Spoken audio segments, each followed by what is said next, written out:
Hello and welcome to Tech Terrain. I'm Tony Ndoro. Good to have you with us. In this episode, we'll look at optimal and maximum production, how to get the best or the most out of your land in a sustainable manner. Coming up, Dirk Strydom from Grain SA and Ferdi Meyer from BFAP join me, and I'm amazed by a new study they'll share with us. Maluta Netshaulu from Nedbank elaborates on production and the most important considerations. Then of course, the John Deere team joins me for a discussion on the amazing 5E tractor and planter technology. So lots to look forward to in this show of Tech Terrain. Don't forget, go online to techterrain.co.za for bonus material uploaded every single week to keep you up to date. Let's kick off this episode.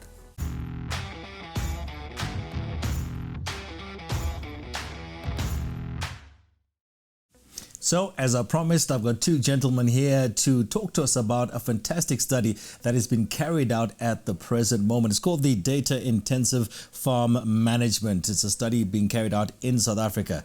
Let me introduce Dirk Strydom from Grain SA and also Ferdi Meyer from BFAP. Gentlemen, good to have you with us. Ferdi, let me start with you. What is the study? Why did you undertake the study in the first place? Well, Tony, so in short, data-intensive farm management is a principle or concept that we learned from the University of Illinois. They came to South Africa and we saw the opportunity. We've been doing a lot of data science work in agriculture on the BFAP side and collaborating with Grain SA and other partners on this topic, and we see a huge amount of potential in this field. In other words, how can we use this big data wave that's coming into agriculture?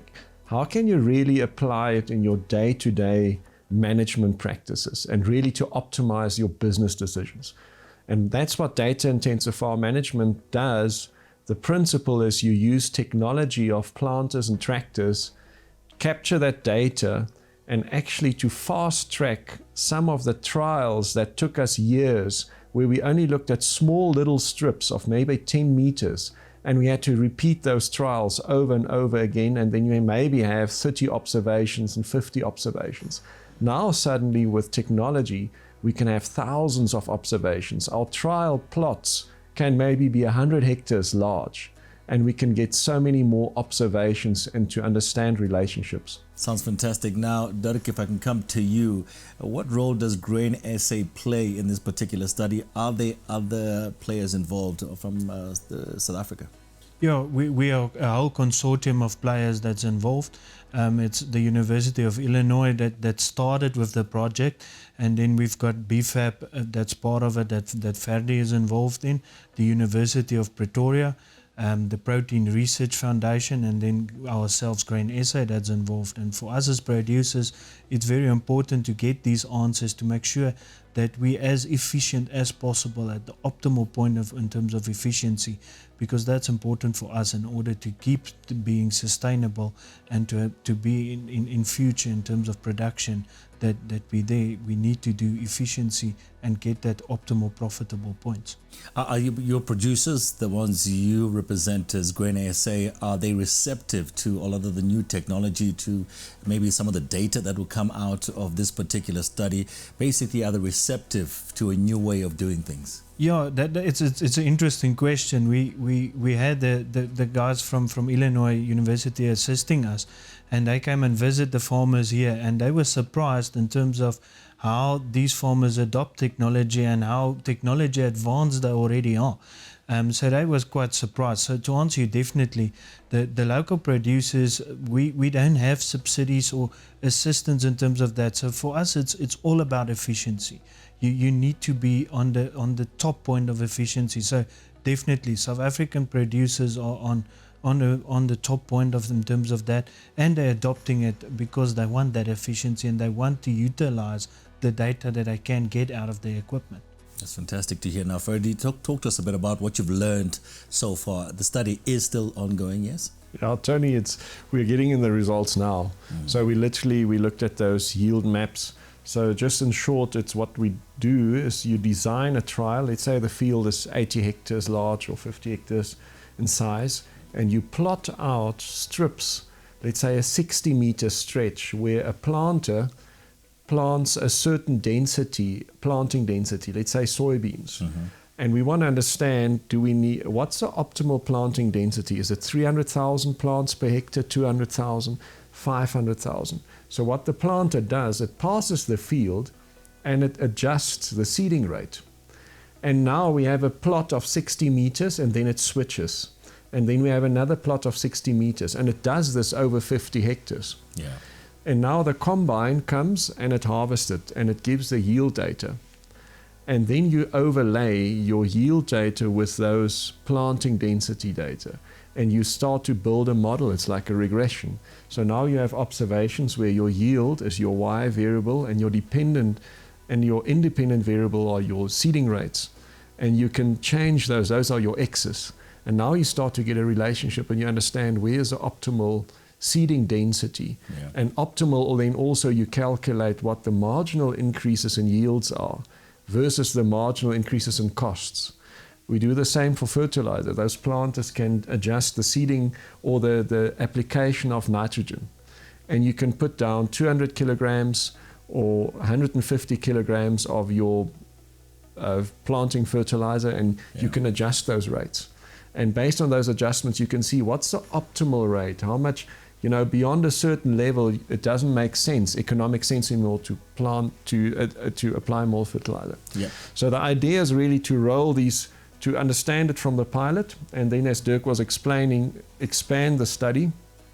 And then what the key learning is, whether you're a large-scale or smallholder farmer, what we want to put out there is a better understanding of how yields are adjusting to their various circumstances.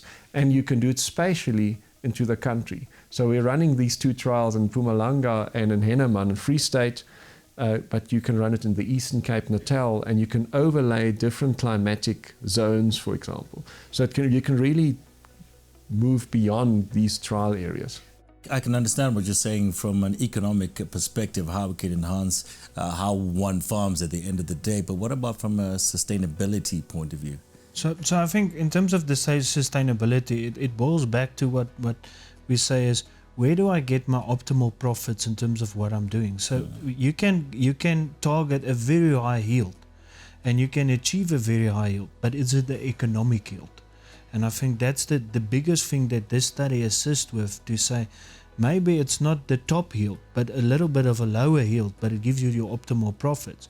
And like Ferdi mentioned, is you can have a look at it in terms of just plant density and you can get an answer. Or you can have a look at it just in terms of fertilizer and get an answer. But in terms of this study, when you combine the two and you've got the different observations together, you can say, all right, but how does these two variables interlink together to give you that optimal profit scenario? So now it's not just one stream of info and one stream of info on this side. Because you've got all these different observations, you can go and do a regression that's all right, with this nitrogen level, the optimal plant level, plant density will be this in terms of optimal profits. And that's the important side. So we've achieved a lot over years to get optimal yields. We've seen we can push yields and we can get very high yields. Now the question is, where's my optimal profitability given yields that one get? And that's where the sustainability comes in. Obviously, inputs is important, the kind of inputs you put into the soil. And I would assume at some point the quality of the produce that's coming out of, the combination of all of the things that you spoke about must be important. Yeah, no, absolutely. So, for example, in soybeans, but that's in this trial, we can't map on that section what the quality of the seed is that comes out for that specific section. And so we need to adjust those trials for that specific point. But you're making a very relevant point. Think about and we talk about the content. Let's think about soybeans.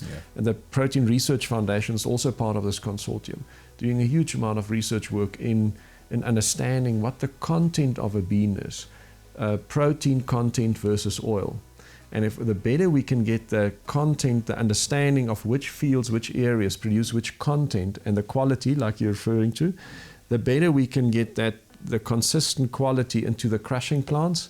and the more competitive we make our broiler industry, because we can compete actually against imported broiler meat and imported soybean cake. Yeah. Okay, if I can come to you now, Dirk, let's talk about the results coming out of the study itself. How will they benefit farmers on the continent, on the ground? Tony, I think that the nice thing of this is that not everyone needs to have access to this technology to benefit out of the study. So the technology assists us to get to answers and to get to results.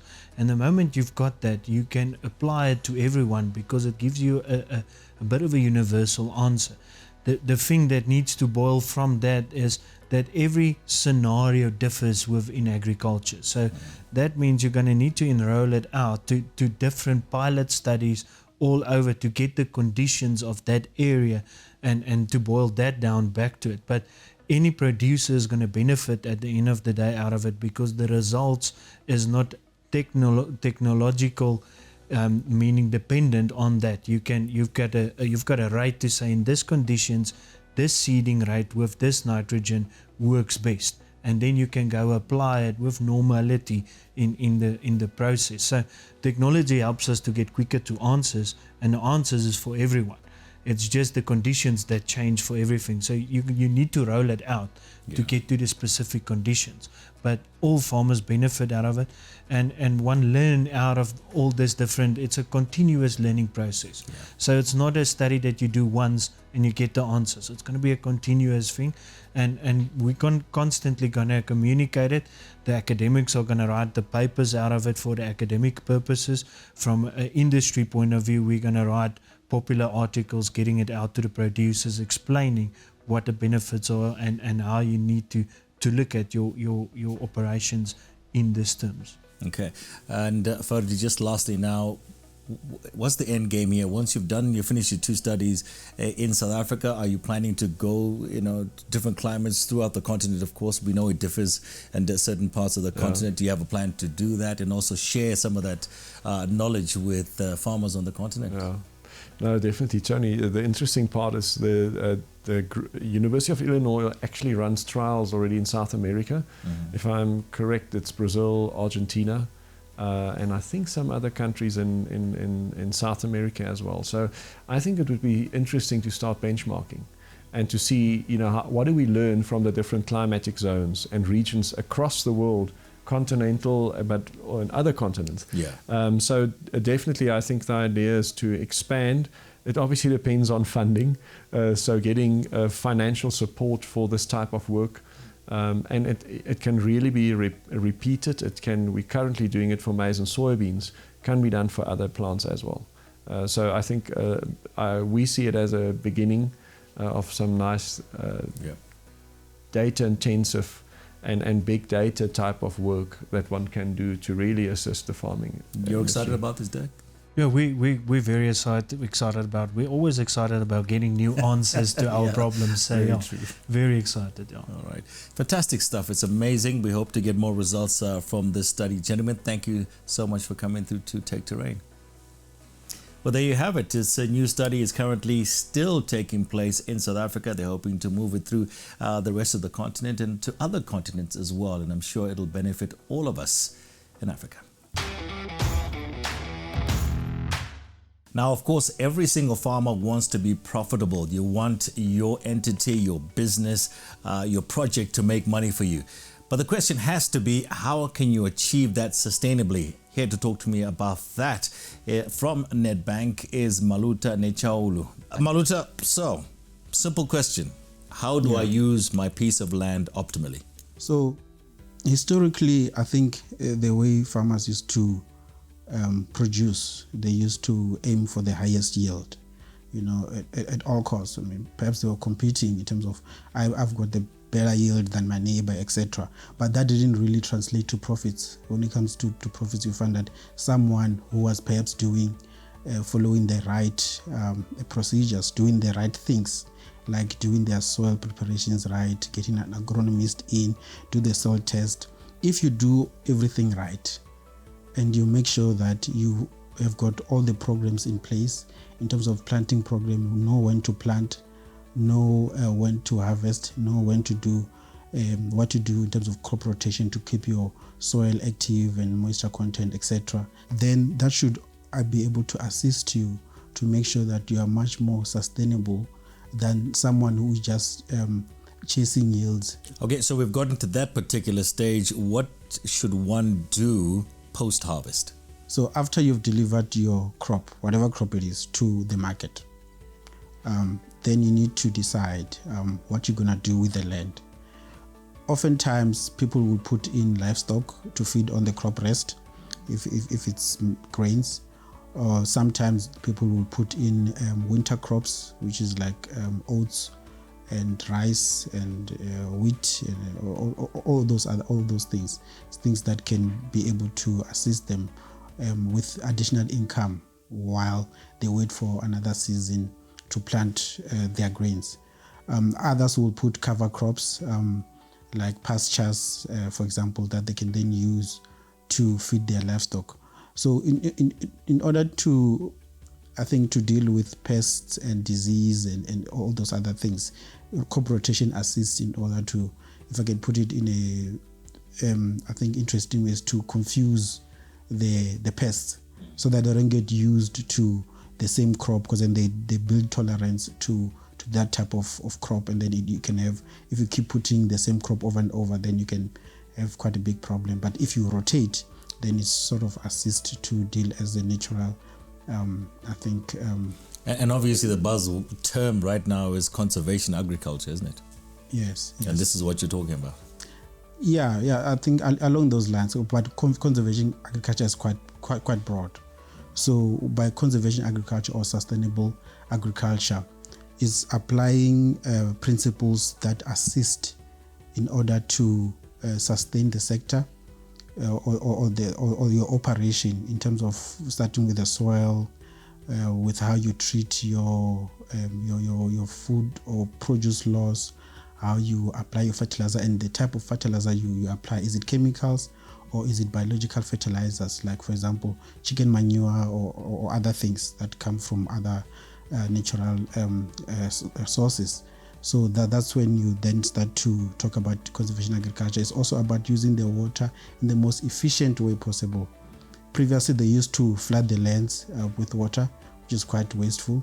And then they moved to the likes of center pivots that are still being used. But there are even more efficient systems out there, like drip irrigation, for example, or micro irrigation, that use a fraction of the water but have amazing results. Okay, so it's all lovely to talk about conservation agriculture. We know we need sustainable agriculture, but at the same time, we need to look at food security. It's a catch-22, isn't it? Yeah, it is very much so, Tony. But I think if we can balance sustainability with food security, I think it can work for everyone in terms of the sustainability of the sector. You must also remember that there is a lot of unutilized land, vast amounts, about 1.6 million hectares that lies unutilized or underutilized in the former homelands. I'm talking about KZN, Limpopo, Eastern Cape. So if we can bring those lands along the same sustainability principles, because we also want to future-proof for the next generation, then you can imagine how powerful that can be. It won't only feed us now, it will also feed the future generation. It will also assist with improving household food security, which is quite a big issue now during COVID. It is interesting because during the times that we live in now, COVID-19, I think agriculture has seen more growth than any other industry, while the other industries are practically receding to a certain extent. I think there was 28% growth in agriculture in South Africa during even these time times, which is phenomenal. Yeah, it's quite interesting. It's actually, they actually focus around about 10% growth in terms of the GDP or contribution to GDP over this time of COVID, as opposed to other industries. So you're also seeing agriculture also being very important in terms of food security. It's also one of those sectors that was categorized as essential service. It's also a sector, but also within COVID, we also saw quite a lot of gaps or loopholes in the value chain, and also the importance of the informal sector to the mainstream value chains. For example, when they cut off the informal sector, the guys that used to go pick up fruit and veggies and livestock from the fresh produce or livestock from the abattoirs, that sort of supply chain was cut off, and those guys in the commercial side were left with a lot of stock that they didn't know what to do with it. That's when they started to realize that, hey, these guys were actually playing quite a huge role. And now they are starting to appreciate the role that the informal sector, being the hawkers on the street, being the guys cooking on the side of the road, or the guys in the spaza shops. So you can see now it's all interlinked. And when you cut off one side of the sector, then you have got a huge, even financial impact on the other. It's amazing that if we're talking about the hawkers and so forth, if we just look at the numbers of hawkers that we have and what amount of produce they have, put it all together, that is a lot. Yeah, that's what you're talking about. The numbers become, huge, exponential. Yeah, it's quite big, because the informal sector contributes quite a lot to the agricultural food system, and I just hope the policymakers and everyone who's making all these rules realizes that sooner than later. Otherwise, we're going to have huge food security, especially at household level, and huge unemployment because now you're cutting off critical sectors of the economy. Maluta, thank you so much. It's been interesting chatting with you. Thank you, Tony. Well, there you have it. Maluta Netshaulu from Nedbank telling us why it is important for you to farm sustainably, especially on the African continent.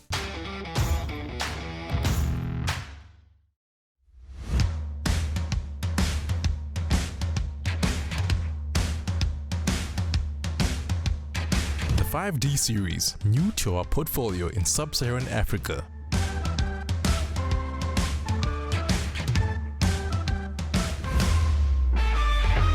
Mid-sized, powerful and versatile, with collar shift transmission, JD Tailor Link and a 3-point hitch with a 1,400 kilogram capacity.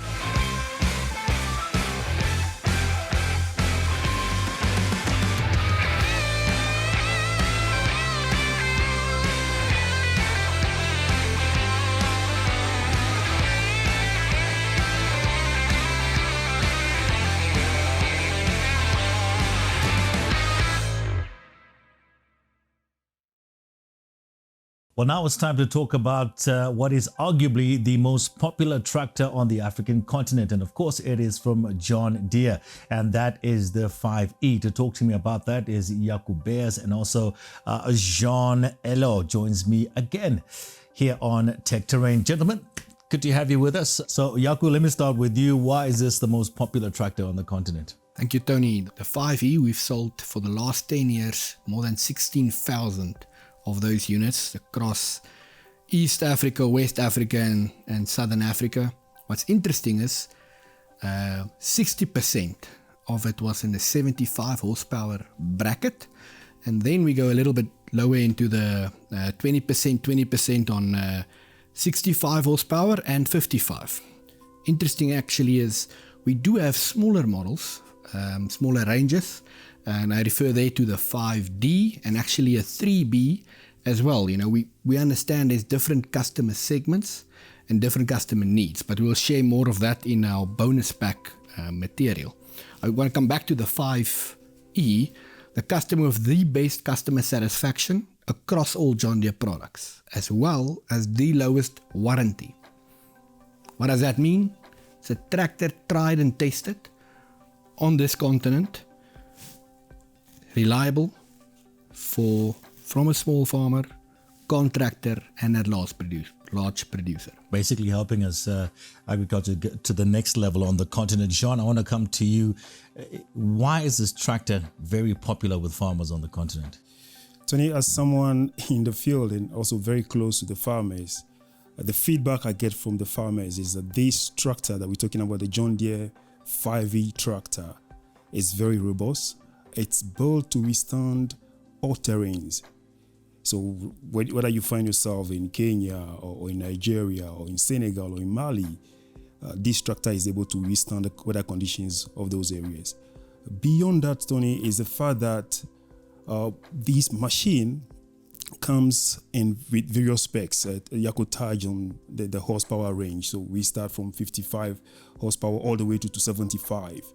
And within that, we have the transmission, which is 9 forward and then 3 reverse. And then for those who want to be a bit technical, there is also another transmission, which is 12-12, so 12 forward and 12 reverse. And so in the nutshell, John Deere crafted this tractor having at the back of its mind the end user. And it's obvious, it's all of these reasons that pushed farmers or customers to go for this unit. John Deere has been putting a lot of technology in its tractors, its harvesters of late. Just how technically advanced is the 5E that we're talking about, Jaco? I want to just take us quickly back to episode 2. Viewers will recall we spoke about the 6B. And I'm worried people might be confused because we talk about versatility and a multi-tool within both series. Now the 6B is a good mid-size series tractor. So in other words, let's take it to a production life cycle. So a 6B can pull a 4-row planter up to an 8-row. So it's a bit of a bigger tractor. When it comes to the 5E, that's that first product series where you can fully mechanize. In other words, from land prep, planting, spraying, the full transport, the 5E can offer that entire spectrum. Now let's bring it back to the customer. That farmer that thinks of to mechanize, this is that perfect fit where you can do from again land prep all the way to the transport of the crop back. Then you go to the contracting segment. Great opportunity for entrepreneur that would like to build a proper business. Reliability is key. And I just mentioned earlier that this has got a great customer satisfaction and warranty. So you would contract to want that machine to run 365 days. And then you go to your big estates and large farmers. There, for them, it's all about the fuel efficiency. They want a machine that can run at the lowest possible cost. And that's exactly what the 5E's got to offer. So, Jean, simple question. Why should I get a new tractor? Why can't I hold on to my old faithful from back in the day? I know you love your old tractor because it's become part of you for a while. Yep. But then I can tell you, and you will agree with me, that it costs you a lot of money to keep that tractor running because technology of that tractor, it's outdated. So what the 5E does, it bringing you modern technology. So I talked about fuel saving earlier on. So with all of these savings that you're going to get from the tractor and with all the technology in, we'll make sure that this machine gives you the maximum uptime.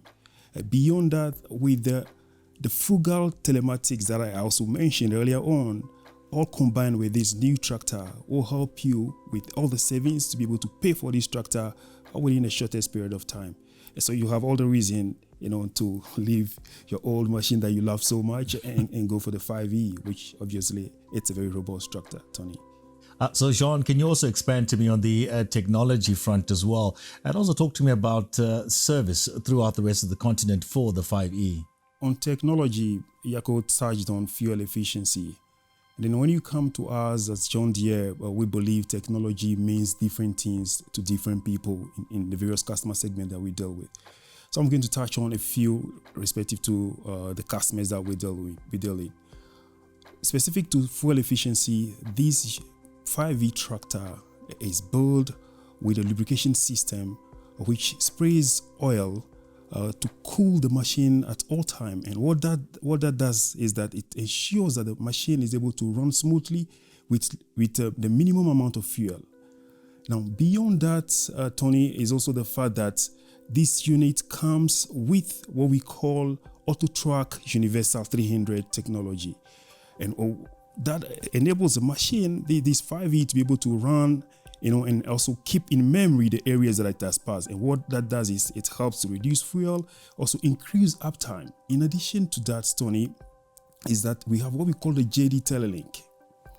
Okay, for a contractor who wants to have control, or a farmer that wants to have control of its equipment, and be it being on traveling or even at home, you're able through your mobile phone to see where that machine is placed, or it is at the point in time using the John Deere Telelink.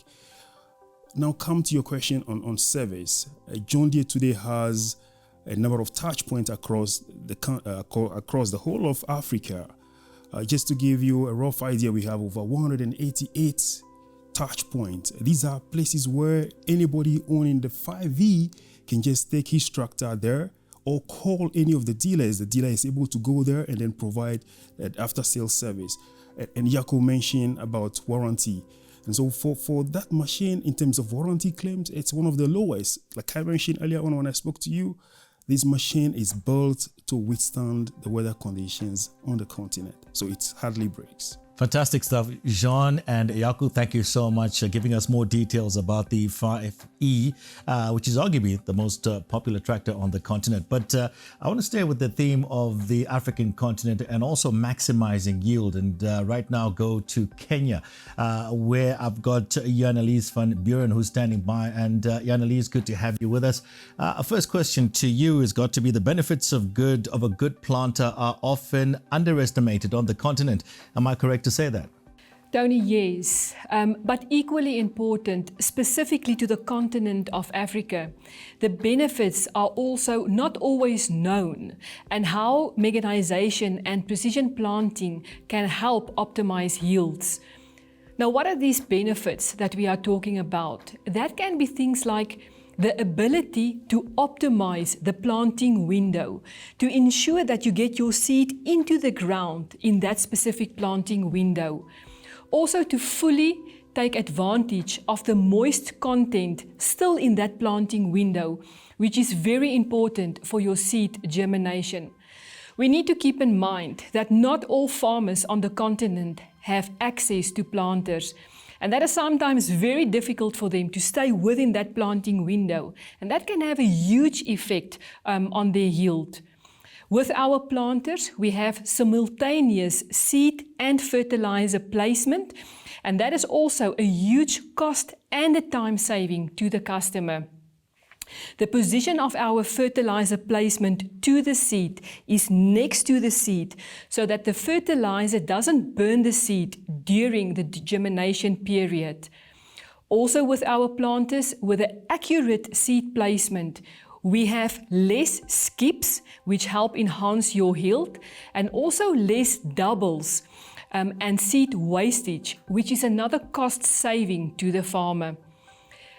Obviously, the setup of our planters are very important, so your depth control and seed to soil contact is very important when it comes to the seed germination. Tony, you mentioned maximizing yields a couple of times. I'd like to share with you some of the results that we've seen in Ghana, specifically to the more emerging farmers, where they harvested on average a ton a hectare prior to making use of a planter. And after purchasing our John Deere 1015 planter, their yield increased to between 5 and 7 tons a hectare that they harvested. Now that showcases the benefit and value of mechanized planting. All right, Janalize, so now that we know the importance of the planter on the African continent, what does John Deere actually offer the farmer on the continent? Tony, John Deere offers a full range of planting solutions to customers big and small. And that can range from planting a small 2-acre plot up until a 20,000 hectare farm and more for our commercial customers. Now, Jean and Jaco just spoke on the 5E series tractor, and we actually have a perfect fit in a planting solution to our 5000 series tractor, and that is the 1015 planter. Our focus and our target market for the 1015 planter is specifically the contractors and then the small scale and the emerging farmers. The 1015 planter is available in a 2, 3 and a 4 row, with marker arms as an option available on the 4 row planter. Also various row spacings that the customer can choose between, and that varies from 76 centimeters to 91 centimeters.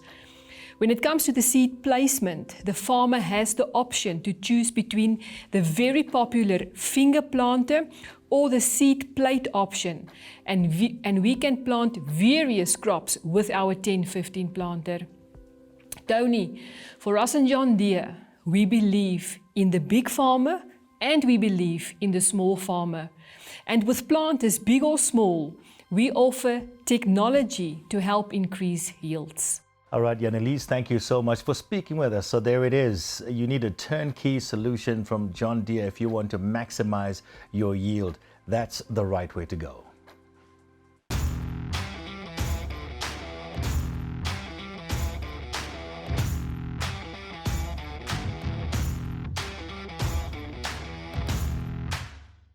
We've come to the end of yet another edition of Tech Terrain, and I have to remind you, go online to techterrain.co.za for bonus material uploaded every single week. For myself, Tony Ndoro, until next time, bye-bye.